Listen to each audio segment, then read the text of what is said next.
I'm a police constable with the Toronto Police Service, and this is the official broadcast of the Traffic Services Unit. We are a citywide unit for the city, for the Toronto Police Service. We handle everything that deals with traffic investigation, Highway Traffic Act enforcement. We are the Swiss Army knife of traffic units because we do a lot more than simply write out tickets. We have something called the Vision Zero Enforcement Team, and today they're in the 23 and 51 Division. And now, if you don't know where that is, that's basically Bloor to the Lakeshore, Yonge to the DVP for 51 Division. And if you go from Steeles down to Eglinton, 427 to the Humber River, that's the 23 Division side of things. So if you are in those areas, you're going to be in those areas today, know that we are too. And the Vision Zero Enforcement Team, their officers focusing on the big four. That's the driving behavior that leads to serious injury and death on our roads. So they're doing pretty important work. They're trying to make the roads safer. So thank you to them, and thank you to you for tuning in today. Thank you for joining us. We're going to be doing Q&A live. That's what we do. We have people coming in from TikTok, Instagram, Twitch, LinkedIn, Twitter, Facebook. Where else? Did I say YouTube? YouTube. Wherever you are, you can get us and ask questions live. So in the Q&A function using Instagram, you can use that little balloon bubble with the question mark to make sure I see the question. If you're on TikTok, the same thing applies. And if you use the chat, know that I won't see what you're asking because that is left for the moderators. We have wonderful volunteers. They are not police officers. They are not paid members of the service. Please treat them kindly. They know the answers to many of the questions. Why? Because they're here every day, Monday to Friday, 9 a.m. to 10 a.m. And if you ask in the chat, you'll be answered in the chat. If you ask in the Q&A, I will do my best to get to your question, but I can't get to everybody's because we only have an hour. If you would be so kind, if you're on Instagram, actually on any platform, please share this live with everyone you know because we have information that might be useful to someone else. So look like a hero by sharing that information with others. We have, what's this? Elish and Stephen, we got hi, good morning coming in. Okay, we've got, let's see. Oh, are radar detectors illegal in Ontario? Yes, they are illegal. Anything that interferes with the police in their ability to measure your speed is illegal. So jammers are also illegal. And people always ask, why? Why can't we have these things, these fun toys that tell us when you're watching us? Well, the deal is that speed measurement, speed enforcement is to make the road safer. If we give you tools to make it unsafe because you don't get caught and you don't get that ticket that changes your behavior, you're making the roads unsafe. So it's all about traffic safety. We want to catch people who are breaking the law, issue them tickets so they have the negative experience and they don't do it again. That's the whole idea of enforcement, is to change behavior that is dangerous. Okay. Can I put LED lights on my rims? Putting lights on your rims or on the valve stems isn't specifically illegal. You can't have flashing red lights, but other than that, you can pretty much have lights there.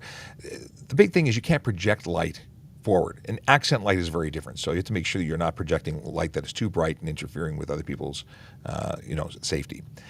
What could that mean? Well, you can't have any light that goes to the front of your vehicle, anything other than white or amber. Obviously, if it's on the wheels, that's probably not going to be an issue. But you got to know that certain colors are restricted, and like I was saying, flashing red is a specific charge. Shouldn't be an issue. Be careful though with the valve stem lights. Depending on the metal that's used, you may find that a chemical reaction takes place and they fuse permanently to your valve stem, requiring them to be replaced if you ever need to put air in your tires. Bad things can happen. How long can your car be in London, Ontario? I don't know what we're talking about here, but if you're talking about parking or if you're talking about how long can it be in the province of Ontario, if you're a visitor, that's a very open-ended question to which I don't have a specific answer. Let me know. Can you rephrase that and let me know what you're actually looking for? Okay. What if I make a turn but don't have enough space? I don't know this. U-turn, sorry. You make a U-turn, you don't have enough space. Well, so U-turns have to be completed in safety. That's one thing. They can only be done where it's safe to do it, and if it's not signed otherwise. Yeah, if it has no signs prohibiting you from being there in the first place, that's a thing. But you need to adjust and get through. Could you be interfering with traffic if you get stuck in a situation where you can't clear? U-turns are probably just not the best place to start. I would suggest using either private drive or making the turn around the block. But U-turns in particular have a higher risk than other turns. you're making a turn in the middle of a road. What could happen? What could go wrong? Peter Ross, good morning, coming in from Facebook. Sean Chen with a hi, sir, coming in from YouTube. We got people coming in from everywhere. Which chair are we talking about here? Oh, hang on a second. That chair. There was a chair in the way. It was bothering somebody. Somebody was bothered by that. I wasn't going to call you out. I take onus to what I said. Yes. Okay. I'm putting water in my cup. Putting water in my cup. Okay. Will you be ticketed if a speed sign is illegible? Well, generally speaking, we look to see if the sign is obstructed prior to conducting enforcement. So could you be ticketed? Sure, you might be ticketed. If the speed sign was not visible, you might have a defense. But generally speaking, police officers will survey the area. They'll drive past the area before conducting speed enforcement if they're doing static speed enforcement. But yeah, it all depends. Okay, what do we got here? Can a G1 practice with kids in the passenger seat? G1 and which passenger? You mean the backseat passenger seats? So as long as you're being supervised by a licensed driver that's qualified, they have a G and they have 4 years experience, then you could have kids in the backseat. That's not against the rules. But you must be supervised by a qualifying driver in the front passenger seat, and nobody else can be in the front seat. So if you had a bench seat, you couldn't have somebody in between you. Okay. Can I play loud music without getting a ticket? You can certainly play music, and if it's too loud, you might get a ticket, but it doesn't mean you will get a ticket. Know that unnecessary loud noise covers stereo, horn, tires, exhaust system. Any noise that's coming out of your vehicle that's unnecessary could result in a ticket. Let's see here. Are you allowed to have like a windshield tint? So windshield tint in Ontario is prohibited. You can't have any tint on your windshield. You can have, on vehicles manufactured before 2017, a strip across the top. It's considered a brow or a sun strip. Those are permitted to be they can be no more than 3 inches or 75 millimeters, but that is only on vehicles manufactured before 2017. Anything 2017 and newer, you may not have any tint on the windshield. So it's amazing how common or how popular common tint questions are. Can you go 51 if the speed limit is 50? By law, the speed limit is a speed limit. You cannot exceed it. 51 is technically breaking the law. Will you get a ticket for it? Unlikely, in my opinion. That 1 kilometer would probably be a gift.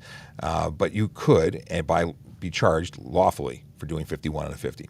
Again, doesn't mean you will be, but just that you are technically breaking the law. How long do we have to renew plate stickers? This is a fantastic question. It's something I had a cue card to remind me to speak about today. So thank you for letting me get it out of the way, and I don't have to repeat it again later. What's the answer? Well, if you had a license, a full driver's license, whether it be an M or a G, that expired March 1st, 2020 or later, it has been covered. This is March 1st, 2020 or later. It was covered under an extension, and that extension expires on February 28th of this month, February 28th. The 28th day of this month. And you must get it renewed before then, your license plate stickers and or your driver's license.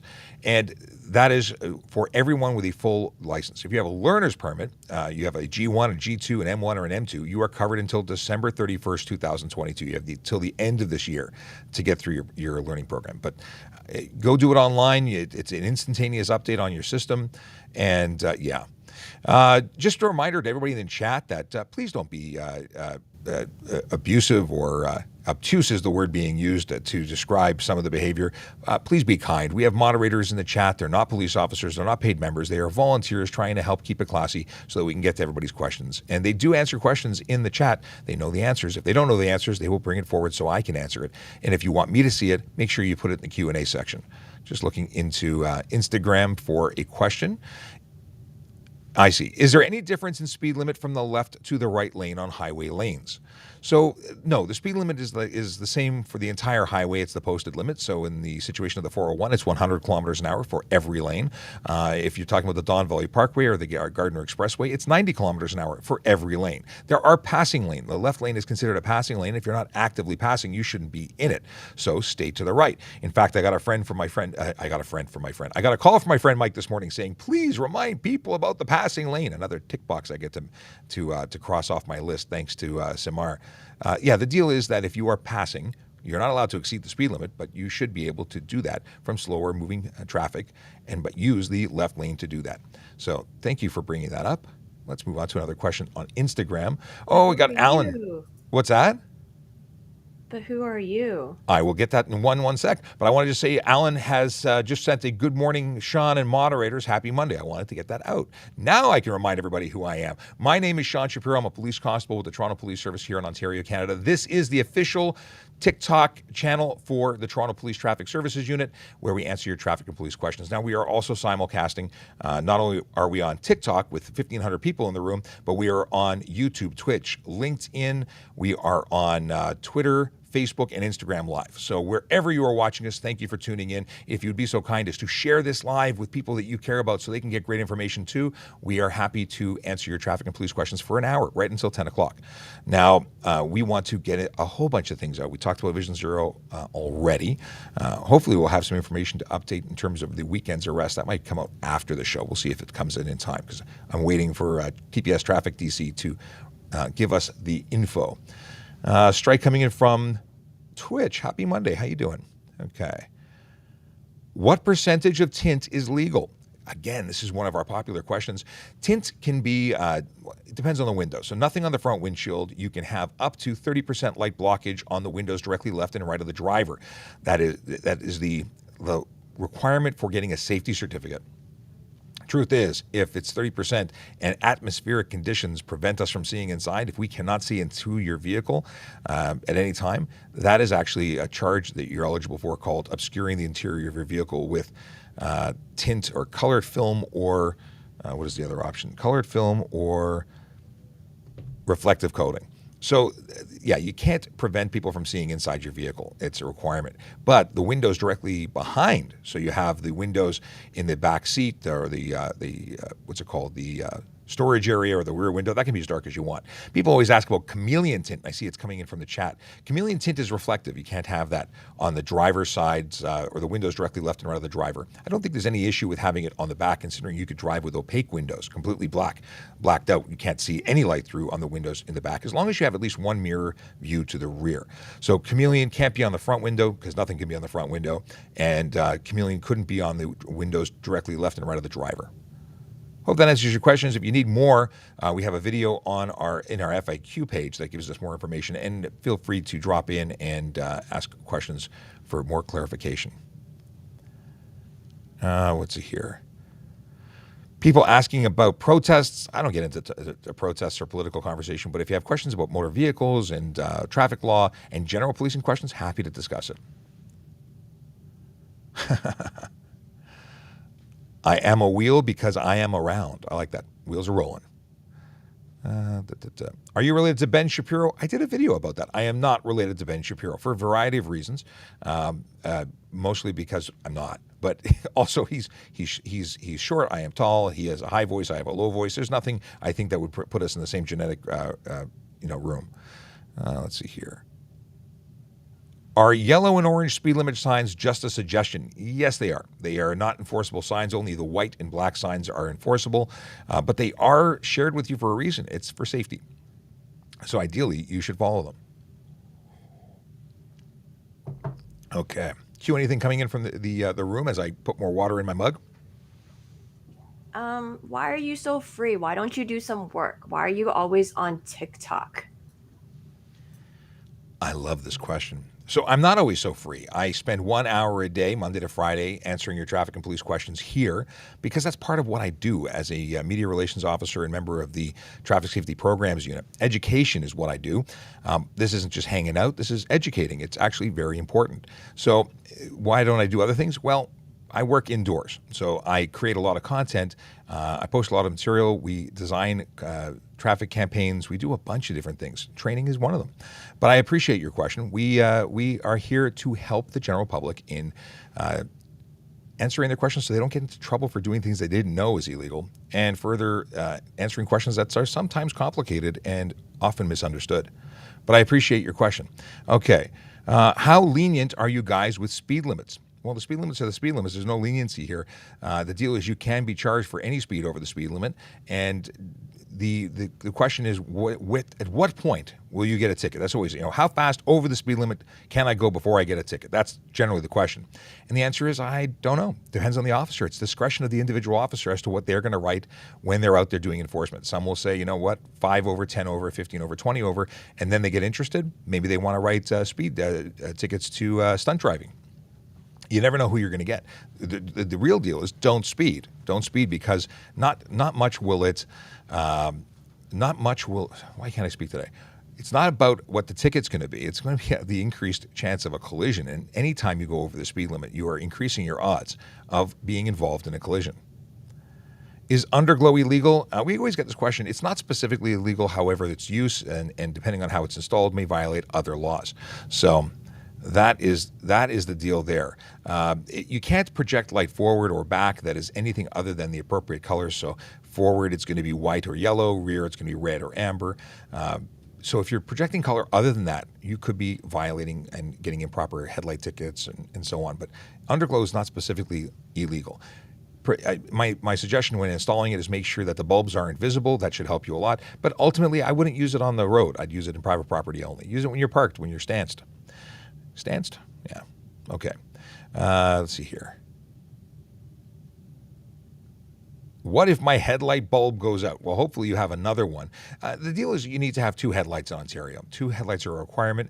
Obviously, if it just goes out, you're going to be in a situation where you're driving with a one eye until you can get it repaired. But you cannot continuously drive. So if you get pulled over for having one headlight out, and we believe you that it just went out because it seems to be reasonable, and usually it is, you're probably going to get a warning, and then you can get it repaired and at the next possible opportunity. But if you're driving for weeks and we have warnings on file, you're probably getting a ticket.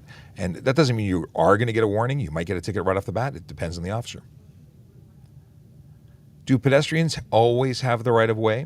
Not always. If they're already lawfully in the intersection, then they have the right of way. If they step out into traffic when they are mid-block, they don't have the right of way to step out into traffic.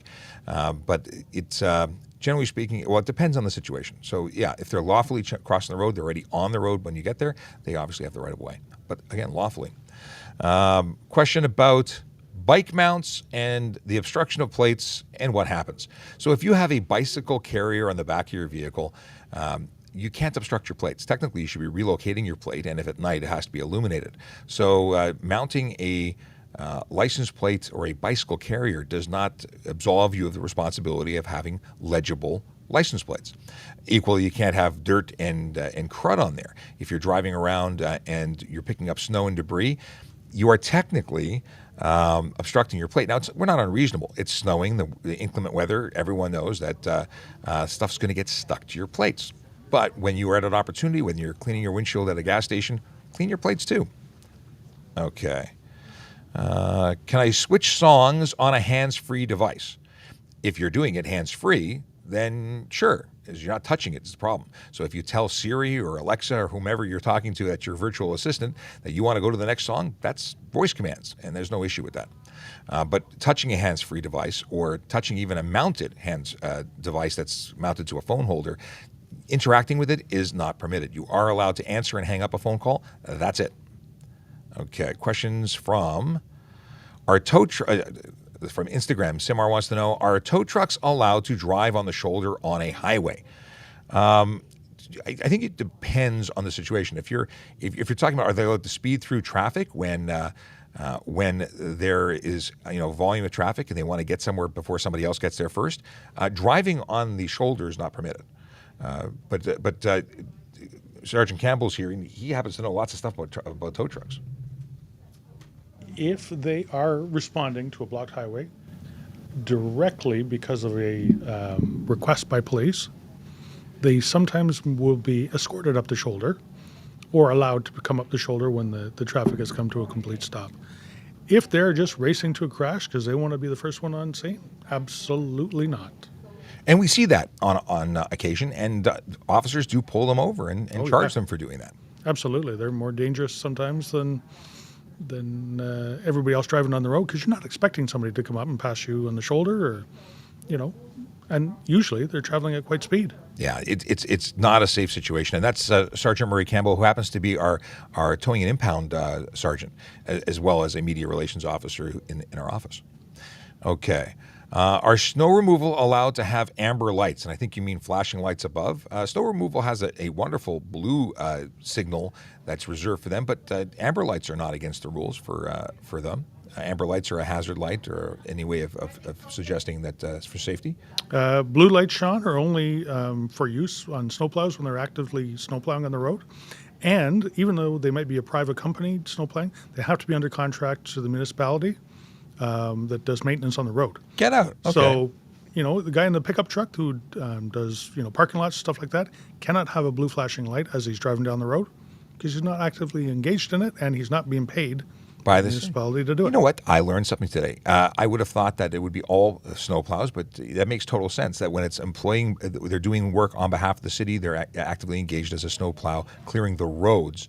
And actually, companies that are doing driveways are just that. They're only operating on your private property. Yep, exactly. And you know what? Why would you have something flashing on the road saying that there's danger or there's an increased amount of danger or risk around when there really isn't? If you're just driving down the road, just like tow trucks, I would say the same thing. If you're towing a car, why do you need all the big flashy lights on? Reserve that for the time that you're actually at the side of the road. You want people to notice you and slow down and move over.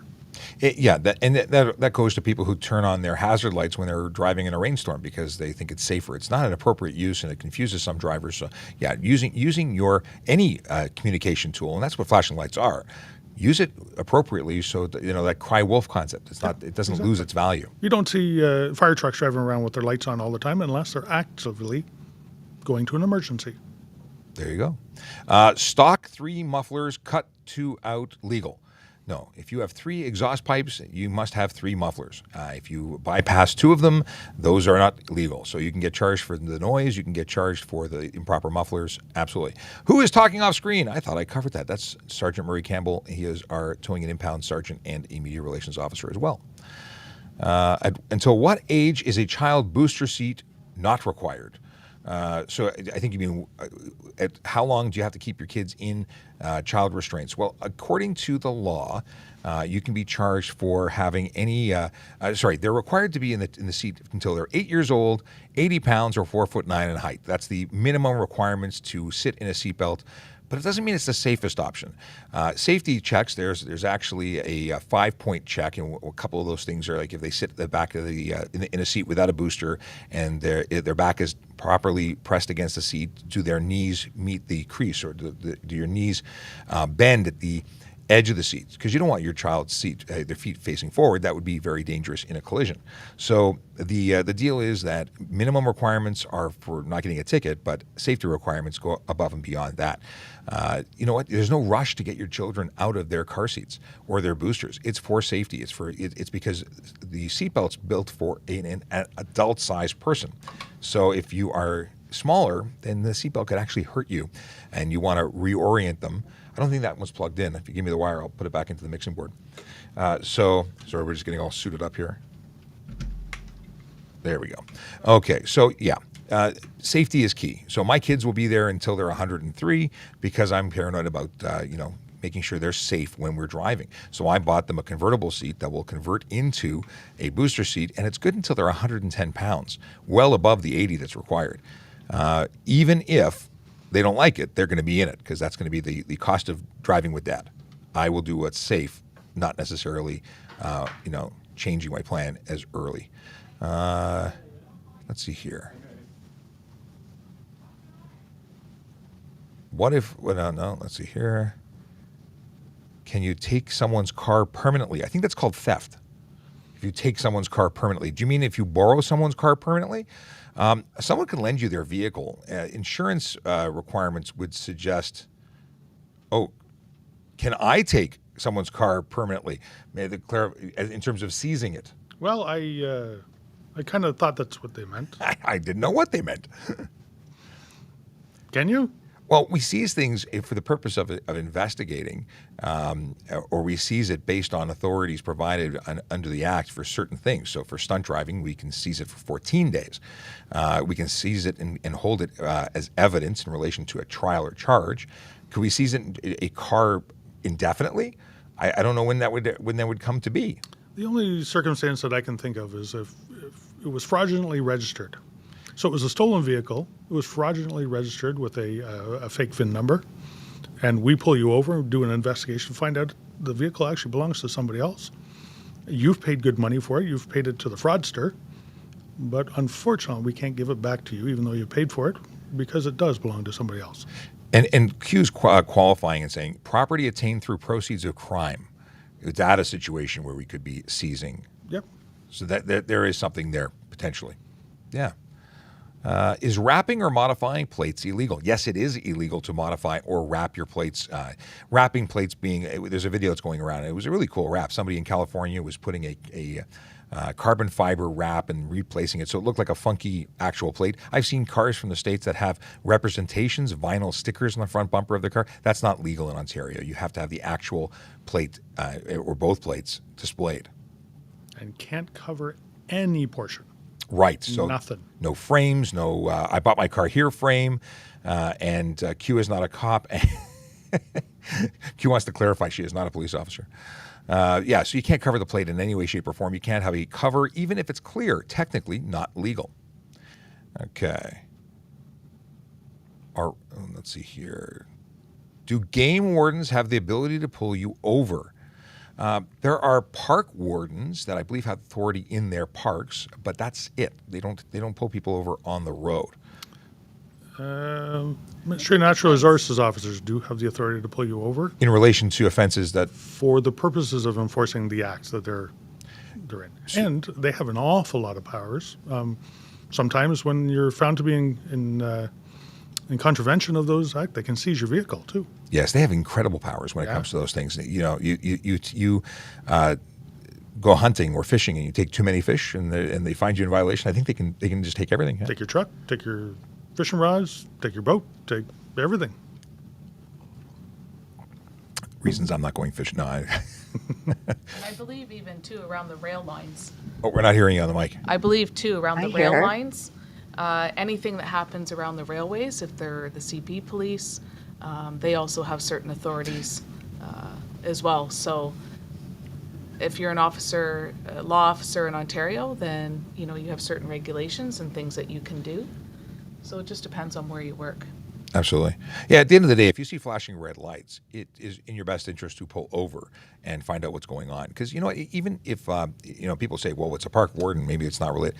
You know what? Maybe they're going to tell you that you had a flat tire. Maybe there's something going on. Maybe they see smoke coming from your vehicle. There could be a number of reasons why someone is trying to get your attention. It may not simply be to issue you a ticket. And if you were issued a ticket that wasn't lawful, then that's going to get dealt with in court. Yep. Everybody appointed for enforcing an act is a special constable, which has powers to pull over vehicles. Okay. How long are police education in Canada? In terms of if you get hired as a police constable, how long do you go to the police college? Well, you have the education requirements to get into a police service. And once you're hired, the training takes a little different. I think RCMP is 6 months roughly at Depot. We're hired. We have Toronto Police College, then we go away to the Ontario Police College. We come back and have more Toronto Police College. And I think that it's about 6 months in training in total for a police constable right now? I would imagine so. Yeah, give or take.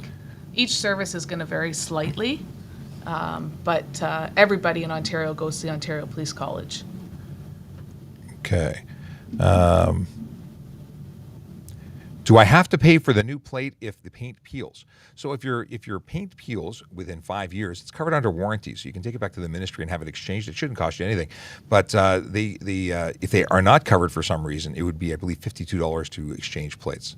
That's the number that sticks out in my head. I don't know how that number came to be, and it's always changing, but that's my understanding. And certainly cheaper than the ticket you get for having a peeling. Sure, the ticket is $110, and also there are some B series plates that are actually being replaced in a longer than beyond the 5 years. I've heard people 7 years in still replacing their B series plates because they're known to be defective.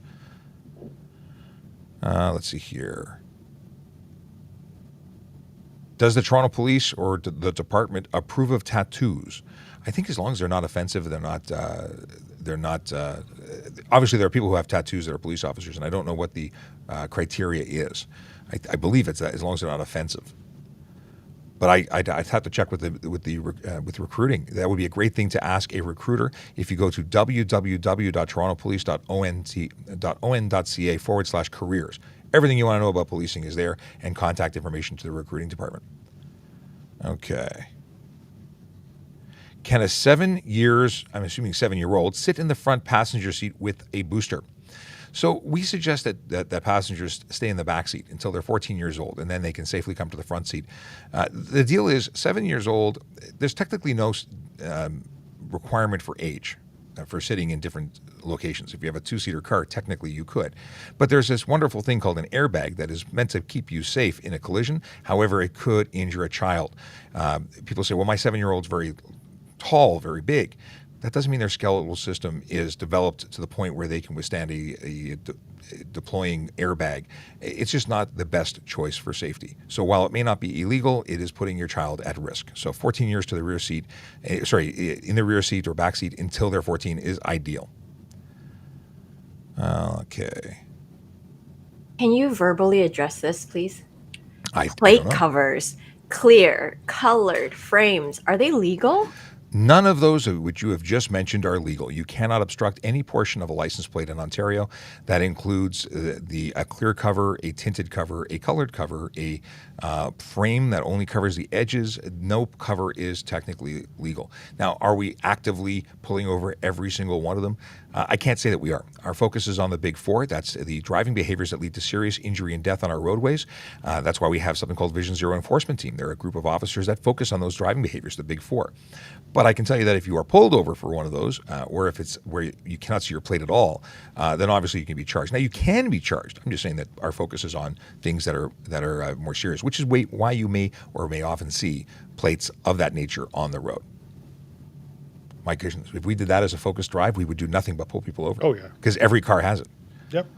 And you know what? You got to use some common sense in this. If you have a very clear plate that you put on the front of your vehicle to stop your plate from getting stone chips and all that, I understand the logic behind it. It may not be legal, but I understand the logic. But if you have tinted plate cover and maybe it's on the back of your vehicle where no stones are going to hit it, what's the reason for doing that? Is just to obstruct it so we can't see it, so that the 407 can't see it, so red light camera can't see it. You know what I mean? There's nefarious intent behind there. And there are also plates covers designed to prevent the cameras. Like there are polarized lenses that look clear but aren't clear to a camera's view. So there's reasons beyond that of the naked eye being able to see an issue with it. And Simar asks on Instagram Live, is it necessary to display plates on the front and rear, or just rear would suffice? No. In Ontario, you are issued 2 license plates, and you are required by law to display both of them. So regardless if it looks good or not, it is required by law, and you can be charged for failing to display the pair of plates. You need to display both, or you can be charged, and it's a $110 fine. Many people don't like putting front plates on, but it is still against the law. Question coming in on TikTok from Cole: can a new driver be a passenger for a G1 driver? Well, it depends. In order to be a passenger or a supervising driver, you need to be qualified. Qualified means you have 4 years experience. Now, if you had 4 years experience as a G2 before getting your G, then yeah, you actually qualify because the clock starts when you got your G2. But if you only had a year or 2 years as a G2 and got your G, then no, you'd have to have more experience before you'd be qualified as a supervisor or as a supervising driver. Let's see here. We got questions coming in from Facebook. Okay. Here is a good question. I'll put it on screen for everybody who's watching on those portrait modes or landscape mode views. If I get pulled over and I don't have my driver's license on me, what happens? Well, first of all, an officer will make a demand when we pull you over. We need license, ownership, and insurance. And you need to provide those 3 documents, and it has to be an actual driver's license, an original permit, or a photocopy, which is considered a true copy, which means front and back of a valid permit, or a physical or electronic version, proof of your insurance. You need to provide all of those. If you don't, you can be charged for failing to surrender your driver's license or your permit or your proof of insurance. And each one of those has a fine. So $110 for your driver's license, $110 for your motor vehicle permit, and a $65 charge for not being able to surrender. 65 or 60? 65. It is 65. $65 for not proving your insurance. So that's what could happen. Now, some people say, well, what if I have a photo of my driver's license on my phone? Photos are great, may help us out, but at the end of the day, you're still required to have it, and you could still be charged. That doesn't necessarily mean you will, just that you could. People say, well, what happens? Can't you just look us up on the computer? Yes, we can, but that doesn't absolve you of your responsibility to provide those items upon demand. So hopefully that answers your question, Ken. Sean, can I just go back to the previous question? Please. Just a bit of clarification. The Ministry of Transportation has actually made it really easy to know if you can be a supervising driver. On your driver's license, if you have an Ontario driver's license, down near the right where the hologram is, you're going to see 4 black dots. Those 4 black dots indicate that you are a candidate to be a supervising driver. If your driver's license, whether it be a G2 or G, does not have those 4 black dots, you cannot do it. Perfect. Yeah, absolutely. Used to be stars on a red bar under a photo, and Yep. they changed it to black dots. Those dots are vertically oriented. They stack one on top of the other between just to the left of your mini-me picture, the mini holographic version of you in the bottom right-hand corner. That's a great thing to remind people of. Let's see here. Question from Jaspreet Singh says, is digital license coming to Ontario this year? You know what? They wanted to release it last year. It didn't happen. I believe they are in the works and trying to do it, but until it's officially done, until the, let's see here. Sean, the rumor is June June. for the launch. You- That's just a rumor, though. It is a rumor. It's good. We can spread rumors. Yeah. Hopefully. Yeah, nothing is law until it's law. But that's great news if it comes out that. Now, here's something to consider. Let's say you have this digital license coming. Okay, you have a digital license now. You don't need to carry your card. Your phone battery dies. Will you get a ticket? Yeah, you have to make sure that you have enough juice in your phone to be able to surrender that for reasonable inspection of a police officer. Okay. We have, here we have a GoPro mount to my motorcycle helmet. That annoyed a lot of people last time I make a video about this, but no, you cannot legally mount a GoPro to your motorcycle helmet. It's not just GoPro. You can't do anything to the shell. It needs to be smooth and hard. It needs to be able to glide across the concrete in the event of a collision without causing more damage. Anything that you add to that helmet will prevent it from doing what it's designed to do. Also, the motorcycle helmet is designed and approved and safety certified the way it comes out of the box. If you put stickers all over the cover, if you put a furry cover on the outside to make it look really funky, it's no longer going to be safe. And really, helmets are for safety, despite what people may say about them. They are for safety. If they don't work properly, you're not safe. That's the whole idea behind it. So yeah, putting mounts on it could cause your head to twist when you're moving rapidly against the concrete. It could hurt you. It could kill you. So that is why it's improper. What is a G? A G is a final permanent license, essentially. You start off as a learner, which is a G1. That's where you have to be supervised by a full G that's qualified. A G2 is a probationary license where you can drive by yourself, but there are still conditions. And when you finally take your final test, you are then labeled a G, which allows you to drive automobiles and anything classified for use under that license designation. If you are coming in from Instagram, just a reminder, please use the Q&A feature. If you don't, I won't see your questions. Let's see here. Left turn lane full. I am now blocking middle lane, trying to left lane. Can I get a ticket? So you're in the middle multi-function lane, or you've yet to move into it, but you're in an active lane waiting to get into it. Is there an offense for having too many people in the left turn lane where it stacks beyond that of the painted lines on the road? Yeah, absolutely. Absolutely. And you know what? If you can't enter that lane safely, correctly, and within the lines that are painted on there, you don't. So you would either Go stay. around. You may have to go to the next block. Yep. Yeah.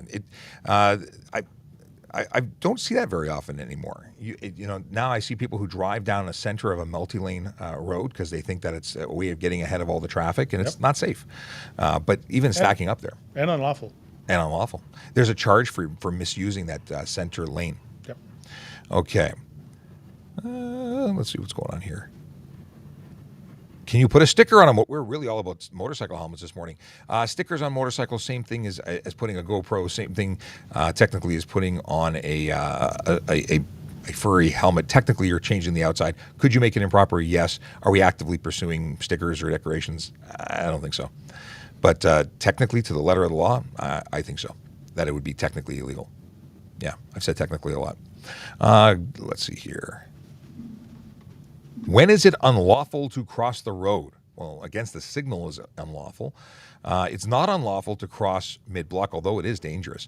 Mid-block, depending on where you are on a roadway, it may not be reasonable to walk to the nearest signalized intersection. So it's not illegal, but it is dangerous. Now, signalized intersections are, of course, controlled by those automatic lights. You need to cross with them. Crossing against them is unlawful. Is there another unlawful time to cross a road? So, just a question for you. Who has the right of way? If you're crossing mid-block, do vehicles have to stop for you? Is it reasonable? Is it not reasonable? Well, we talked about that earlier. So if a pedestrian is lawfully in an intersection on their signal in a crosswalk, they're legally there. They have the right of way. When they're crossing mid-block, you're stepping out into traffic. You do not have the right of way. You have to make sure that you do not interfere with traffic. And when you get hit because you did something, that's not going to be the car's fault necessarily. Let's see here. Are signs here. Are stop signs or other signs on private property enforceable? It's a great question. Well, some signs are. For instance, accessible parking signs. Those are enforceable. But if you're talking about rules of the road signs, like stop signs, no, they're not. They're not enforceable unless it's an actual road. Private property has certain things that are enforceable, but that's not one of them.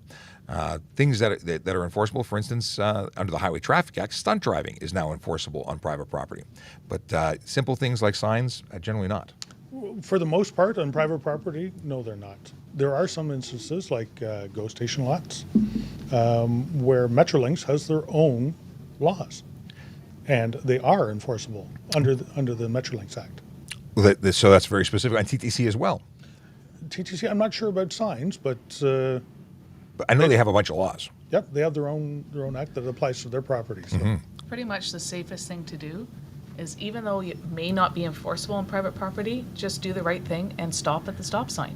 Yeah, and there's something to prevent a collision from happening.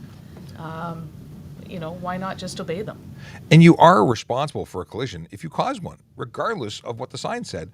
If you, or the fact that you can't lay the charge for the stop sign, if you created a collision situation because you failed to yield or failed to come to a stop, that's going to reflect in a collision report. And one thing that's really what is the word I'm looking for? Often ignored is that there's a ton of video cameras on private property. Private security has cameras at all sorts of angles. And when someone involved in a collision, or when there is a collision, they often ask for that video. So if you ran the stop sign, that would likely hurt you in a investigation related to a collision. When it comes to an insurance company, not even from a police perspective, because we're not laying charges in relation to a collision on private property either. And you know what? Just because the Highway Traffic Act doesn't apply, you cannot get charged. Common sense would say everybody's expecting you to stop, so why not? I like it.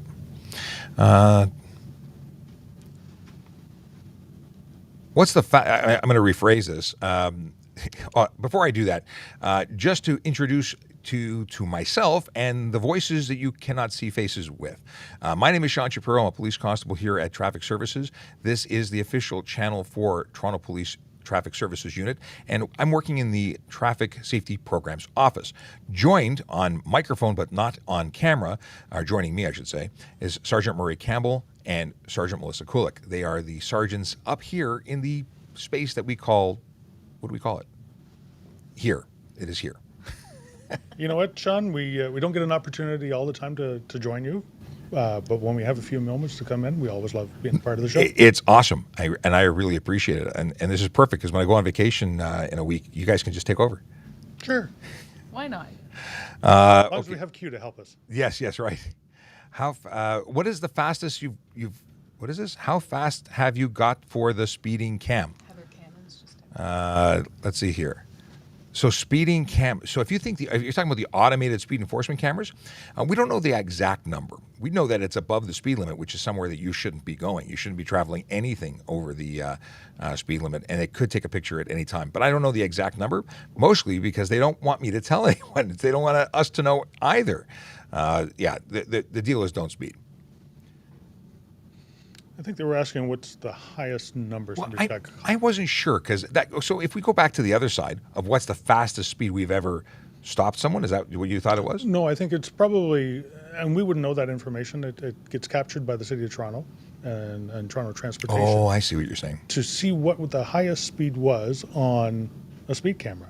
Now, I know when this was introduced, and it was still a pilot project, we had cameras up that were out there and they were testing them, but not giving out tickets. They weren't signed, they were just there to test functionality.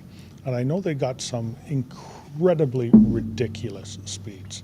Considering these are all school zones. Yes, and the community safety zones. Like just absolutely insane speeds. That's all the more reason we need them out there. All the more reason that it should be in everybody's back of their mind that, you know what, when I'm speeding, I'm increasing the risk, and I'm also increasing the risk to my pocketbook. For sure. Two questions, one coming in from Instagram, one coming in from TikTok. From Instagram first, it's, can you surrender your license if you can no longer drive due to health? Absolutely. If you feel that you can no longer safely operate a motor vehicle, if it's not something you plan on doing, you can certainly go in and turn it in and cancel it. You can also apply for an ID card that has no driving privileges and it's just an Ontario identification card, because it's good to have ID. So that's an option for you, certainly.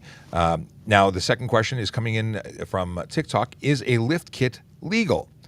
Lift kits are legal if they're, I think, approved by manufacturer. It's a maximum of 3 inches lift that's permitted in Ontario. Obviously your vehicle, if it's done safely, could be considered safe if it passes all the requirements. If it doesn't, it could be unsafe. And we hear people who want to jack their cars up in all different ways. And this is a Q says from chassis, but I think you mean body lift kit? Well, there is two different kinds of lift kits out there. There's a suspension lift, whether it's more expensive, but they keep the proper geometry of your suspension, and the handling will be similar to what it is, not as good as, but you'll get benefits off-road. The other way is, especially for pickup trucks where they have a body on chassis style, people will just do a body lift to enable large tires to be fitted. So two different kinds, two different ways you can do it. It all depends on how it's done. Yeah. I remember in my younger years, in my teenager years before it became unlawful, people used hockey pucks to... Come on. Yeah. So the frame mounts, they would lift it up and put a longer bolt through and drill some hockey pucks, and that's what your frame would sit on. And obviously, they're not made to withstand salt and snow and everything, and they deteriorated and fell apart, so it made it unsafe. That's wild. Okay, another question coming in from... Why do I have this window in the wrong place so I can't read it? BF Gannon says, I have almost hit cars because their bike racks with bikes on them obstruct their brake and tail lights. I wish there was a big crackdown on them. Very dangerous in my area since since tourism is huge.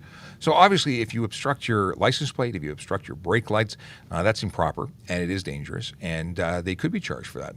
But it's an interesting. I guess in Toronto we don't see it quite as often. I mean, we do see bike racks. Yeah, and you know what? If it obstructs the plate or obstructs your red lights, absolutely.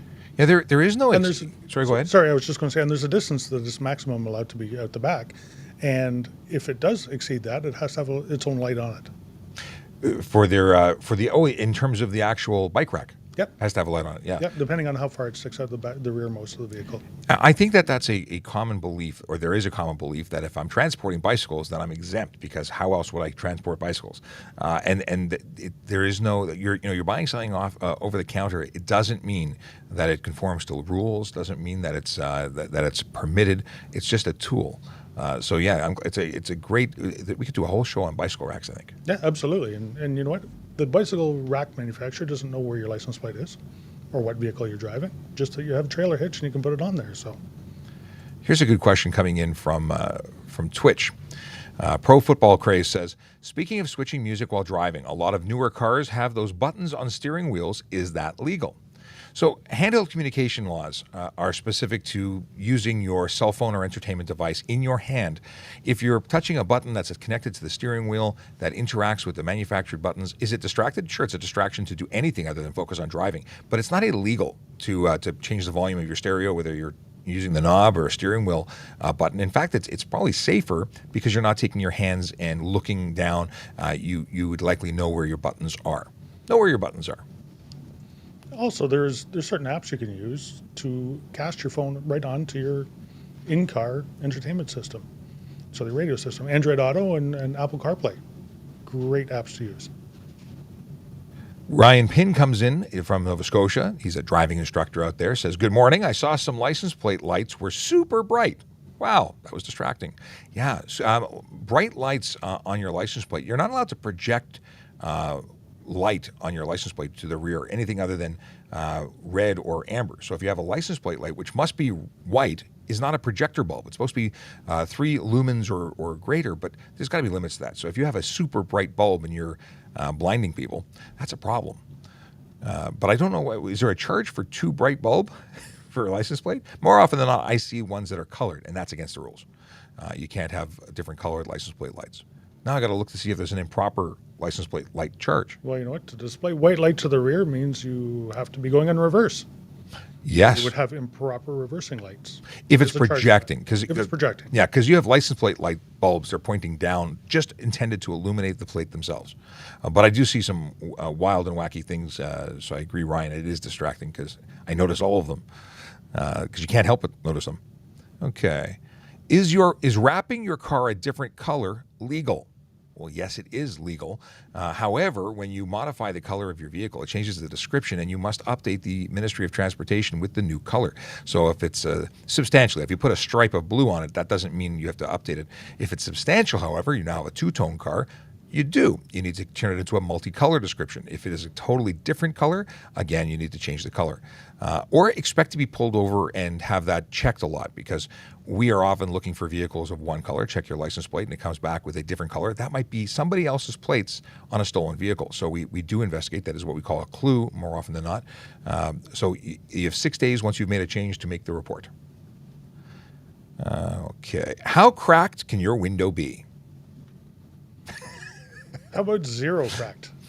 Yeah, you can't obstruct your vision, your view. And those cracks tend to spread at the most inopportune times. So you get this little stone chip, and then suddenly it's a spider web, and then suddenly your windshield is in your lap. Like, you can't control how quickly it or in what conditions it changes. Did you hear about that snowplow that was in, I think it was in Iowa, Ohio, I don't know where it was, somewhere in the States, and it created a collision with like 40 different vehicles as it was plowing the snow? You didn't hear about this guy? No, didn't hear. So they were traveling one direction, and they were just shooting ice and slush and snow across 3 lanes of traffic, caused collisions involving 40 different vehicles. You never know what's going to hit your windshield. So any of those little cracks could really reduce the window's ability to protect you from the elements.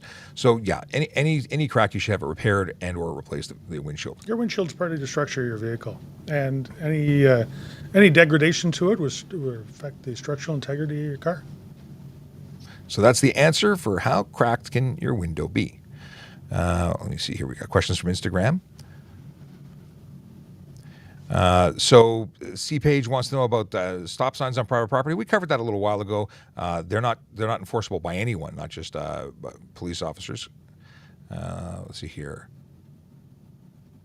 Are traffic speed cameras a dereliction of privacy for citizens? So speed cameras or red light cameras, there's no privacy rights in public view. Like if you're driving down the road, there's no what is a reasonable expectation of privacy. So the fact that someone who is being captured on camera breaking the rules, which is when you'd be captured on a speed or red light camera, no, it's not violating your privacy rights. Let's see here. Let's see, reading so many things. Sliding into an intersection on a red light, can you be pulled over? There's so much we could talk about here. So if you're sliding, I'm assuming you attempted to stop for the red light and were unable to, Yeah, that's a problem. It's a problem because you were driving beyond the speed limit or beyond the road conditions. So if you're going too fast for the road conditions, you're not reading the room. You need to be paying attention to what's going on. Road conditions are a big part of it. If you fail to stop for a red light because of that, then you'd still be charged for failing to stop for a red light. There's no excuse of it was slippery out to get away with breaking the rules. And if you caused a collision while you were doing that, same thing. Are there any exemptions to using or exceptions to use snow chains in Ontario? Snow chains are absolutely prohibited. Studded tires, however, if you live in Northern Ontario, can be used. And then if you travel into Southern Ontario temporarily, you can still use them, but you can't live in Ontario in Southern Ontario and use studded tires. Not allowed. They damage the road, and snow chains destroy the road. Off-road, logging trucks, big transport trucks traveling off-road, use them all the time. Off-road. Off-road. Yeah, and those are the applications, but I assume that you meant snow chains in Ontario on roads. So there you go. And if you live, this is going to be thanks to Q, the list of where you can use studded tires includes Algoma, Cochrane, Kenora, Manitoulin, Nipissing, Parry Sound, Rainy River, Sudbury, Thunder Bay, and Temiskaming. Temiskaming. I always say it, and then I look to see if anyone can correct me. Temiskaming. Temiskaming? Okay. If I say it 600 times, I'll remember. Thank you to all. Let's see, Temiskaming. Okay. Looking for questions. Can I put stickers on my car without blocking view? This is actually great. You gave me the best advice in terms of what is most appropriate when it comes to decals or stickers on windshields. We were talking about banners, and I was looking at Sergeant Campbell when I was saying that. It was that anywhere that the windshield wipers wipe, that path of travel for the windshield wipers should be obstruction free, regardless of it's stickers or suction cups or fuzzy dice. That area must be clear from view, or clear so that the driver can see through it. Now, if you talk about the rear windows, there's no issue with obstructing those because you can paint them solid, assuming you have a view to the rear of your vehicle with a mirror. Now, the windows directly left and right of the driver also have to be clear and provide a clear view for the driver. So if you have decals that obstruct the front windshield during that windshield wiper path or anywhere on the windows left and right of the driver, you could be eligible for a ticket. Yeah, we're good with that. We got a nod. We're in agreement. Let's see here. We talked about lifting a truck, how cracked this cracked window business got repeated a number of times. Please don't spam the chat. It makes it harder for us to go through them. Okay. How long can I drive in Canada or the GTA with U.S. registration? So if you are visiting Ontario and you drive in to visit Ontario, you can continue to drive on that with that plate and with your driver's license from another country for up to 6 months, I believe. Beyond that, that's with your vehicle. Now, if you're visiting, and you can drive up to a year on your license.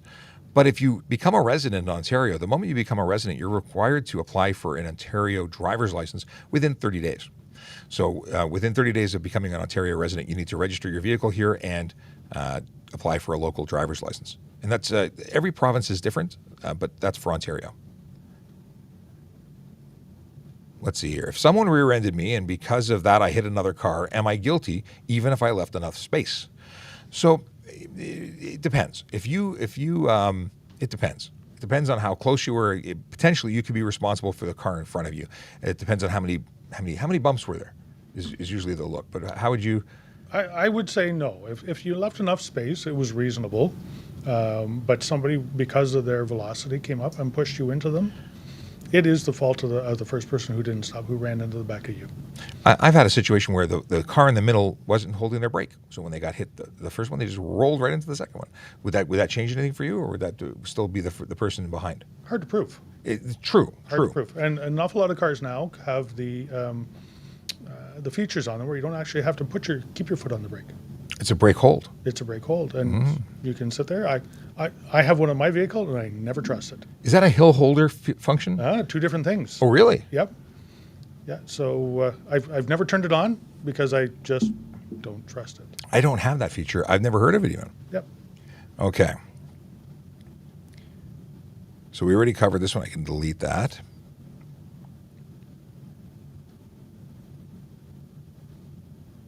Okay. Thank you to those who work with you and help do what you do in the general public. Well, thank you very much. We got covered a bunch of this, covered a bunch of that. Okay, scrolling through. Darkest legal tint percentage front driver and passenger window. You can have no more than 30% light blockage. That means 70% of the light has to get through.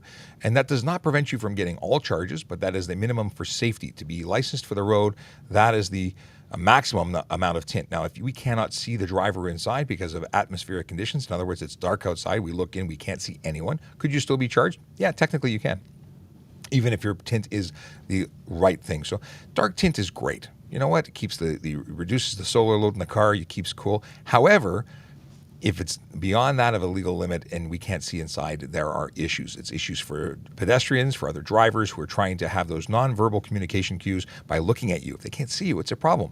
And we understand everyone wants to be able to adjust their nose in public, in private, but it doesn't get this to beat out the need for public safety. So pedestrians looking to a driver to be able to see them, they need to be able to see you. And equally, if someone's using their cell phone, we need to be able to see them use their cell phone. If they're drinking alcohol and we can't see through anything, can't identify a driver inside the vehicle, it's going to be a problem. We're going to pull you over. And you know what? The person driving needs to be able to see out. That's very true. If we can't see in, you probably can't see out all that clearly. And there's two different charges. There's a charge for obstructing a driver's view from the passenger windows or the front windows, two separate charges. And there's a charge for not allowing people to see in because you can't obscure the interior. So three potential charges right off the bat that I can think of.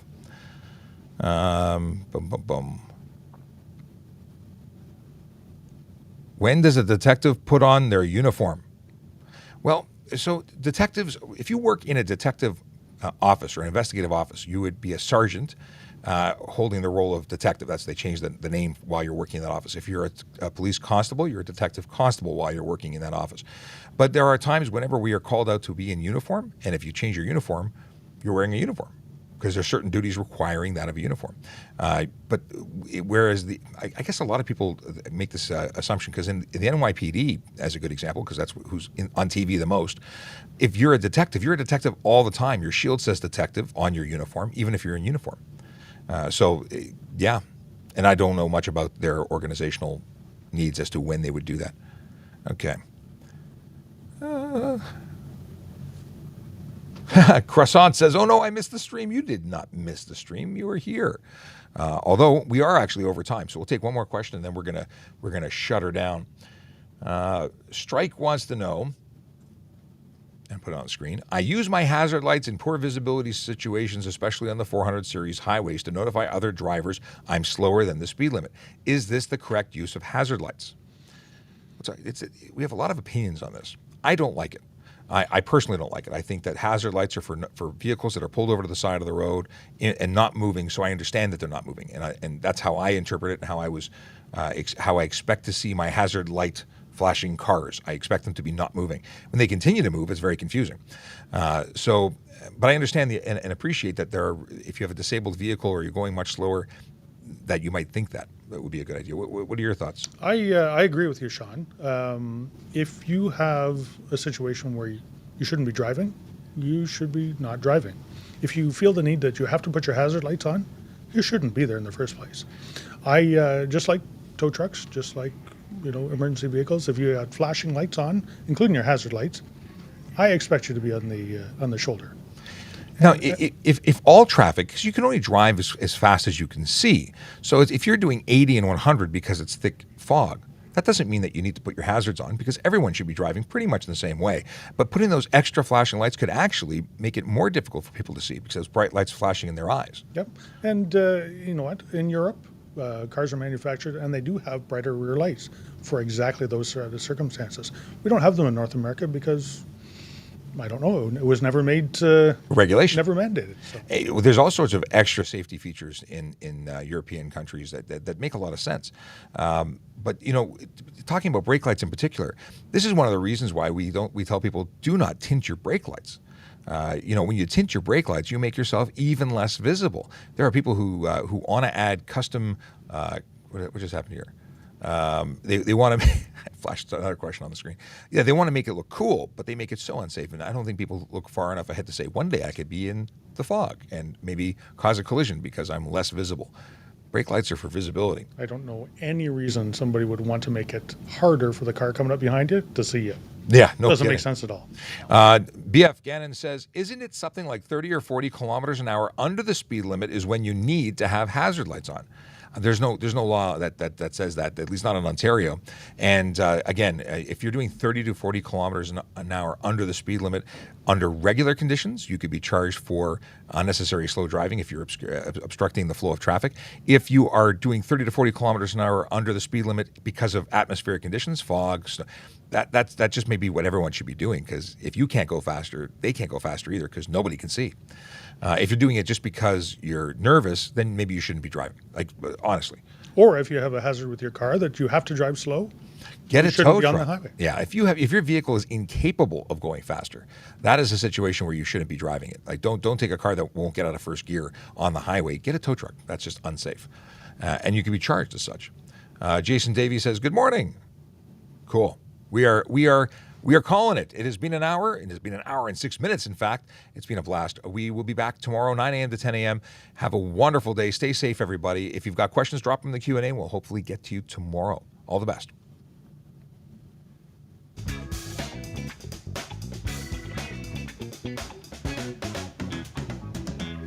You're missing the fact that they are dancing. Everyone's dancing. I get it behind the scenes.